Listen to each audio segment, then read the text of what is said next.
우리는 지금 최신 기출 200제를 공부하고 있는데 그 마지막 파트에 해당되는 부동산 활동이라는 제목으로 공부를 하려고 합니다.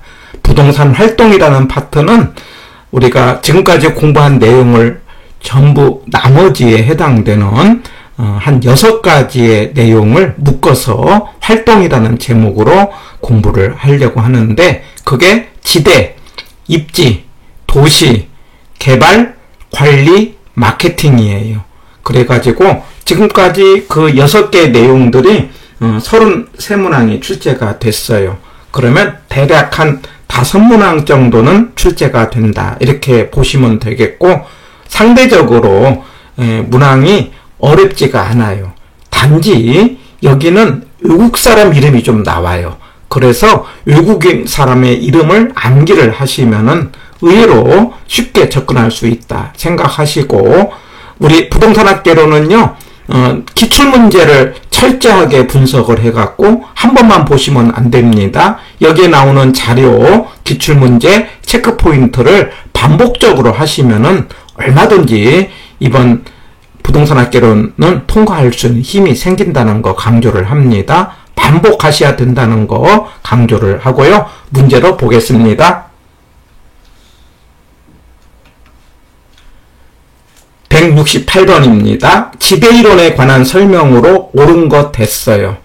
자, 기억, 리카도는 지배 발생 원인을 비옥한 토지의 희소성과 수학 체감 현상으로 설명하고 토지의 질적 차이에서 발생하는 임대료의 차이에서 보았다. 이거 맞습니다. 그래서 지배라는 것은 땅의 이용 대가를 말하는데 그 근거가 어디서 오느냐? 차액. 그러니까 리카도라는 사람은 차액지대를 이야기했어요. 비옥도를 중심으로 좋은 땅을, 비옥도가 좋은 땅을 우등지, 나쁜 땅을 열등지라고 또는 한계지라고 하면서 토지의 질적 차이에서 말하자면 지대가 생겼다라고 설명한 것이 리카도의 차액지대고 기억은 맞는 지문이 되겠습니다. 니은, 마샬은 일시적으로 토지와 유사한 성격을 지니는 생산 요소의 대가를 준지대, 그러니까 지대에 준했다 이 말이에요. 땅이 아니면서 뭐가 기계, 기구가 핵심은 일시적으로, 단기적으로 생산 요소의 대가를 준지대 이야기했어요. 니은은 맞는 지문 꼭 기억해야 됩니다. 마샬, 일시적, 단기 이런 단어가 핵심 단어예요. 그 다음에 디귿, 튀네는 한계지와 생산비와 한계지의 생산비와 우등지의 생산비 차이를 절대지대로 보았다. 이거 X입니다. 절대지대는 밑에 나오는 마르크스라는 사람, 이제 마르크스고 제가 편하게 막스 이렇게 이야기를 하는데 소유하고 있으면 절대적으로 지대가 있다라고 설명한 것이 마르크스의 절대지대죠. 튀네는 위치지대를 이야기했기 때문에 디귿은 틀린 것.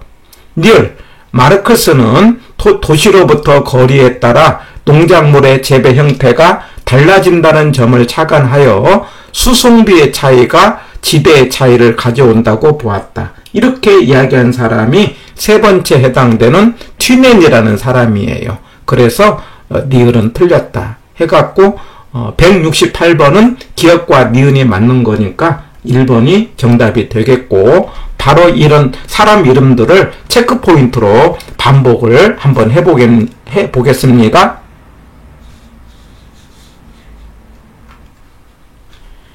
지배이론이라는 것은 땅의 이용 대가를 설명하는 이론이에요. 그러면 이론에는 기준이 있어요. 기준이라는 건 관점을 말하고 어떤 문제를 바라볼 때 그 관점에 해당되는 생각이 두 개가 있는데 하나는 고전학파와 신고전학파예요. 고전학파는 어떤 사물을 전체 입장에서 생각하는 것이 고전학파라고 한다면은 개별의 입장에서 생각하는 것이 신고전학파예요. 그래서 똑같은 사실을 논한다 할지라도 보는 관점에 따라서 이제 보는 생각이 달라지는 거죠. 그래서 땅 문제를 부중성이라는 관점, 부중성이라는 건 만들 수 없다는 거죠. 만들 수 없다는 것은 토지와 자본이 다르다는 거죠. 내가 돈을 억만금을 준다 하더라도 땅을 만들 수가 없다. 그래서 고전학파는 토지와 자본을 구별했다. 이렇게 기억하시고요. 그때 땅의 대가를 잉여로 봤어요. 잉여라는 건 불로소득이다. 자, 이렇게 생각합니다. 여기는 순서가 중요해요. 그러니까 이 당시로는 이제 농사 짓는 건데 농사의 곡물 가격이 올라갔어요. 왜 올라갔느냐? 이제 수요가 공급에 비해서 많았어요. 이게 땅이 적어요. 아까 여기 땅이 희소합니다. 그리고 생산량이 한계가 수학체감 법칙이 생겨요. 공급이 적으니까 수요가 많아서 곡물 가격이 올라갔어요. 그러다 보니까 땅의 사용 대가인 지대가 올라갑니다. 근데 땅을 가진 사람은 가만히 있는데 곡물 가격이 올라가서 지대가 올라갔기 때문에 땅 가진 사람은 불로소득을 얻었다. 잉여다. 이런 생각. 이걸 고전학파의 생각이고 땅의 대가를 잉여라고 했다라고 하는 거. 거기에 대해서 신고전학파는 개별의 입장에서 보는 생각인데 우리 개인의 입장에서는 땅이 없느냐 돈이 없느냐 물어보면은 돈이 없다는 말을 하죠. 이 말은 돈을 주면 땅을 산다는 개념이고 이거는 토지와 자본이 같다는 개념이죠. 개인의 입장에서는 땅과 그 다음에 돈을 구별하지 않았다. 이걸 신고전학파라고 해요. 그래서 신고전학파는 토지와 자본을 구별하지 않았고 이때에 땅의 대가를 비용으로 봤어요. 생각해 봅니다. 순서가 지대가 먼저 올라갔어요. 땅 사용료가 올라갔어요. 그래서 곡물 가격이 올라갔다라고 생각하는 거예요. 그러면 지대는 곡물 가격의 비용이 되는 거죠. 자, 이렇게 어떤 사물을 보는 관점에 따라서 전체 입장에 보는 고전학파 입장에서는 땅의 대가를 잉여로 봤다면은 신고전학파에서는 비용으로 봤다는 생각, 이거 기억하시고요. 그 다음에 두 번째는요, 이런 고전학파, 신고전학파가 우리 개론에서 3방식에서 나와요. 그러니까 평가할 때 원가 방식은 고전학파의 근거를 두고 있고요. 그래서 비교 방식은 신고전학파다. 이렇게 연결해서 하나 생각하시고요. 비교, 비용 이렇게 생각하고 신고전. 그 다음에 원가, 그 다음에 잉여해서 동그라미 해서 고전. 이런 식으로 연상해서 고전과 신고전 기억한 다음에 이 고전학파 입장에서 땅의 이용 대가가 잉여라는 것을 맨 처음 이야기한 사람이 리카도라는 사람이에요. 차액이 지대다. 무슨 차액이? 비옥도가. 좋은 땅을 우등지라고 하자. 나쁜 땅을 열등지라고 하자. 한계지라고도 합니다. 그래서 우등지에서 열등지를 뺀 차가 지대가 되는데 이 지대의 성격이 잉여다라고 했고 그러다 보니 열등지는 지대가 없어요. 그러니까 우등지만 지대가 있다라고 설명을 하게 된 거죠. 그러니 다음에 나오는 마르크스라는 사람이 막스죠. 절대적으로 소유하고 있으면 땅이 지대가 있다 라고 설명을 해서 열등지도 지대가 있다는 사실을 설명한 것이 마르크스의 절대지대입니다. 조금 조심할 것은 절대지대에서의 이 소유의 대가로 땅의 사용료가 들어가면은 이때의 마르크스의 지대는요 사용료로 들어가기 때문에 곡물 가격에 비용으로 들어가는 거예요. 그러니까 땅의 대가가 잉여라고 하는 것은 리카도만 이야기를 한 것이라는 것 체크를 하고요. 그 다음에 이제 세 번째 튀넨이라는 사람이 발표한 책이 고립국이라는 책에서 발표를 했어요. 그래서 튀넨의 이론을 고립국 이론이라고도 하는데 이때에 곡물 고립된 나라에서 주변에서 농사를 지어다가 시장이다 판다 이런 생각이에요. 그때 곡물 가격은요 세 가지로 구성됐다고 봐요. 생수지, 생산비와 수송비와 지대인데 여기서 지대는요 곡물 가격에서 생산비와 수송비를 뺀 거다. 그런데 여기서 곡물 가격과 생산비가 일정하다는 단서가 들어가요. 그러면 지대는 수송비에 따라 결정되더라. 다시요. 지대는 곡물 가격에서 생산비와 수송비를 뺀 것이라고 한다면은 이때 지대는 곡물 가격과 생산비가 일정하다면 뭐에 따라 결정된다? 수송비다. 그런데 이 수송비가 많이 들면 땅값이 떨어지고 수송비가 적게 들면 땅값이 올라간다는 거예요. 수송비 앞에 마이너스가 있지 않습니까? 그런데 수송비는 결과적으로 위치가 중요하다 해갖고 위치 지대를 설명한 사람이 튀넨이라는 사람이에요. 그런데 오늘날 입장에서는 땅의 대가가 위치에서 오지 않습니까? 그래서 튀넨의 위치 지대를 현대적인 입지론의 시작이다 이렇게 이야기를 하고, 이 튀넨의 생각이 도시 토지에 영향을 미친 거죠. 도시는 위치가 중요하지 않습니까? 그래서 뒤에 나오는 알론소라는 사람한테, 이 사람은 이제 신고전학파로 가는 거거든요. 입찰지대를 이야기를 해요. 입찰을 통해서 지대가 생겼다. 입찰이라는 건 경쟁이에요. 그래가지고 경쟁을 통해서 가장 높은 가격을 제시한 사람이 그 땅의 주인이 된다는 거예요.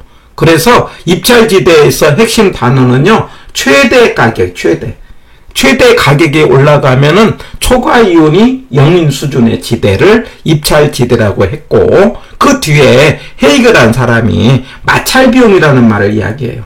마찰이라는 것은 어떤 도시에 이제 들어가려고 입지를 할 때 방해가 되는 요소가 두 가지로 봅니다. 제가 교지 이렇게 하나 기억하자고요. 교통비와 지대다. 그러면서 교통비의 중요성을 강조를 했죠. 해서 이 5사람을 조금 어렵죠. 첫 글자로 리막티 아래, 첫 글자로 리막티 아래, 그 다음에 차절이 임마, 이렇게 5사람 대단히 중요합니다. 리막티 아래, 리카도의 차, 마르크스의 절, 튀넨의 위치, 차절이 임마, 리막티 아래, 리차 마절. 근데 리막티 아래, 차절이 임마, 이렇게 해서 리카도의 차액지대, 마르크스의 절대지대, 튀넨의 위치, 알론소의 입찰, 헤이그의 마찰비용 해서 대단히 잘 나오는 사람들이기 때문에 이 5사람은 꼭 암기를 하시기를 바랍니다. 169번입니다. 옳은 걸 고르시오 했어요. 차액지대론이에요. 자, 기억. 지대 발생 원인으로 비옥한 토지의 부족과 수학 체감 법칙을 제시했다. 이거 맞습니다. 그러니까 지대가 비옥도 차이에서 지대가 생겼는데, 이게 곡물 가격이 올라가서 지대가 생겼고, 지대의 성격이 잉여인데 왜 올라갔느냐? 땅이 부족하다는 거예요. 그 다음에 땅의 수확이 체감한다는 거예요. 그래서 이제 곡물가 올라가는 것으로 기억을 설명합니다. 맞습니다. 니은 조방적 한계, 이거 이제 열등지의 한계지라고 합니다. 지대가 발생하지 않아요. 그래서 무지대 이렇게 설명한다. 맞습니다. 그 다음에 디귿, 토지 소유자는 소유라는 독점적 지위를 이용하여 최열등지에도 지대를 설명했다. 이거 절대지대를 설명한 마르크스의 생각이죠. 리카도의 차익지대가 아니기 때문에 디귿은 틀린 말이 되겠고, 리얼, 지대는 잉여다 이거죠. 왜 잉여가 됐어요? 곡물 가격이 올라가서, 생산물 가격이 올라가서. 이게 1번이죠. 그리고 2번 지대가 올라갔다 이 말이에요. 그러니까 땅 가진 사람은 가만히 있는데 불로소득이 생겼다라고 생각한 것이 잉여의 생각이죠. 그래서 니을은 맞는 거. 곡물 가격이 올라가서 지대가 높아졌다. 생산물 가격이 올라가서 지대가 높아졌다. 라고 생각한 것이 리카도의 차액지대론. 그래서 169번의 정답은 기억, 니은, 니을이니까 4번이 정답이 되겠네요.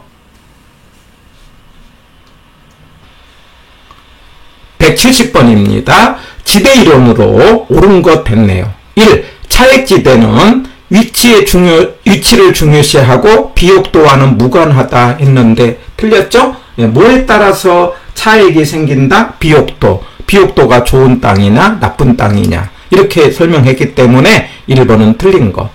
자, 2번 준지대. 지대에 준했다 이 말이에요. 그러면 땅이 아니면서, 이게 토지 사용에 있어서가 아니고 땅이 아니면서 지대 성질에 준한다. 여기까지는 맞는데 잉여는 맞는데, 그러니까 이제 공급이 부족해서 생기는 잉여까지는 괜찮은데 영구적이다 이 말이 틀렸죠. 아까 토지 사용도 아니고, 그래서 일시적이다. 그 다음에 기계 기구의 대가를 준 지대인데 누가 이야기했다? 마샬이 이야기했다. 디귿 X입니다. 그다음에 3번 절대지대는 생산성과 무관하게 개인이 배타적으로 소유 딱 나왔네요. 발생한다. 맞습니다. 누가 이야기했어요? 마르크스가 이야기했다. 예, 3번이 맞는 거. 4번 경제지대는 이제 생산 요소가 다른 요소로 전용되지 않고 현재 용도에 사용되도록 하는 최소한의 지급액인데 이걸 우리는 전용 수입이라고 합니다. 자, 경제지대는 제가 더 받는 돈 이렇게 표현을 하는데 준지대가 일시적으로 생산 요소의 대가를 영구적으로 받는 대가가 경제적이에요. 그래서 초과이윤인데 공급이 부족하여 생기는 초과이윤 이런 성격이에요. 그래서 4번은 틀린 거고 이거는 체크포인트로 더 보겠습니다. 5번 입찰지대는 소유자의 노력 없이 사회 전체의 노력에 의해 창출되는 지대다 했는데 이거 틀렸습니다.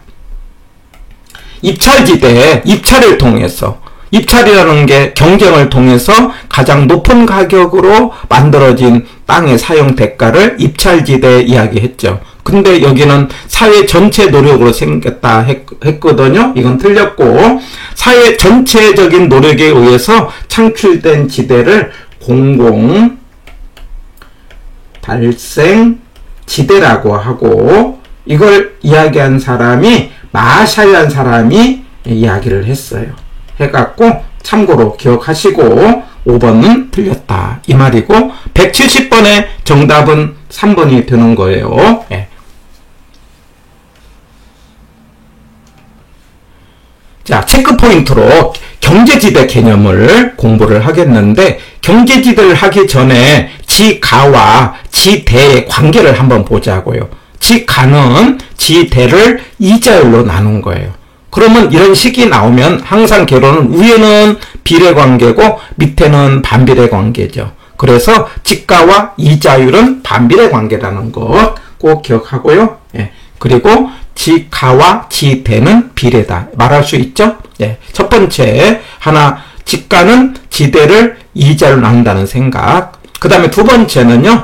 생산요소의 대가가 말하자면 생산요소 그러면 나의 몸값이라고 생각했어요. 그래가지고 두 가지로 되는데 대개 이제 생산요소는 수요 공급에 의해서 결정되잖아요. 그때의 사람의 몸값, 나의 몸값은 지금 받는 돈을 뭐라고 하는 거니? 현재 지금 받는 돈은 전용 수입이고 그리고 더 받는 돈을 뭐라고 하는 거니? 경제지대 이렇게 해주세요. 다시요. 지금 현재 받는 돈을 뭐라고 한다? 전용. 이게 전용 그러면 용도를 바꾸는데 다른 데로 바꾸는데 최소한의 돈. 지금 포기할 돈, 기회비용 이런 개념이 전용이에요. 그리고 더 받는 돈은 나를 데려가는데 내가 데려가기가 어려울수록 내가 부족해서 나를 원하는 사람이 많을수록 내 더 받는 돈이 많아지죠. 이걸 경제지대고 제가 편하게 더 받는 돈 이렇게 하자고요. 그런데 공급이 부족할수록 더 받는 돈이 많아지고 그러면 공급이 부족하다는 것은 공급이 비탄력일수록 경제지대는 커진다. 자, 이 지문 하나 기억하시고요. 그래서 나의 몸값은 지금 받는 돈 전경 뭐라고 한다? 전용 더 받는 돈 경제지대인데 이 그림에서 보면은요. 이 공급 곡선에서 위에 있는 부분이 뭐가 되는 거니? 경제지대예요. 그래서 공급 곡선이 이렇게 비탄력적으로 될수록 경제지대가 많아지는 거죠. 만약에 수직이 된다면 수직이라는 건 완전 비탄력이죠. 전부 경제지대가 되는 거죠. 전부. 만약에 수평이면은 전부 전용 수입이 되는 거예요. 자, 이런 개념 기억하시고요. 이 경제지대를 이야기한 사람이 파레토라는 사람이 이야기했어요. 그래서 경제지대를 파레토 지대라고도 합니다. 이거 우리 시험에 한번 용어 나왔기 때문에 파레토 지대는 경제지대라는 것도 기억을 해야 되시고, 그 다음에 아까 준지대, 일시적으로 지대에 준했다. 그게 뭐가? 기계기구가 누가? 마샬이 이야기했다. 이 준지대 개념을 영구적으로 확대 생각한 것을 뭐라고 한다? 경제지대. 더 받는 돈. 그래서 더 받으려면은 공급이 부족할수록, 공급이 비탄력적일수록 경제지대는 커지고, 바로 이 경제지대를 극치로 끌어올린 것이 스타들의 몸값이죠. 손흥민의 몸값이 비싼 이유는 손흥민을 원하는 수요자가 엄청 많고 공급자가 적기 때문에 그렇다. 이렇게 이해를 하시고요. 더 받는 돈이 경제지대다. 꼭 기억을 해 보시기 바랍니다.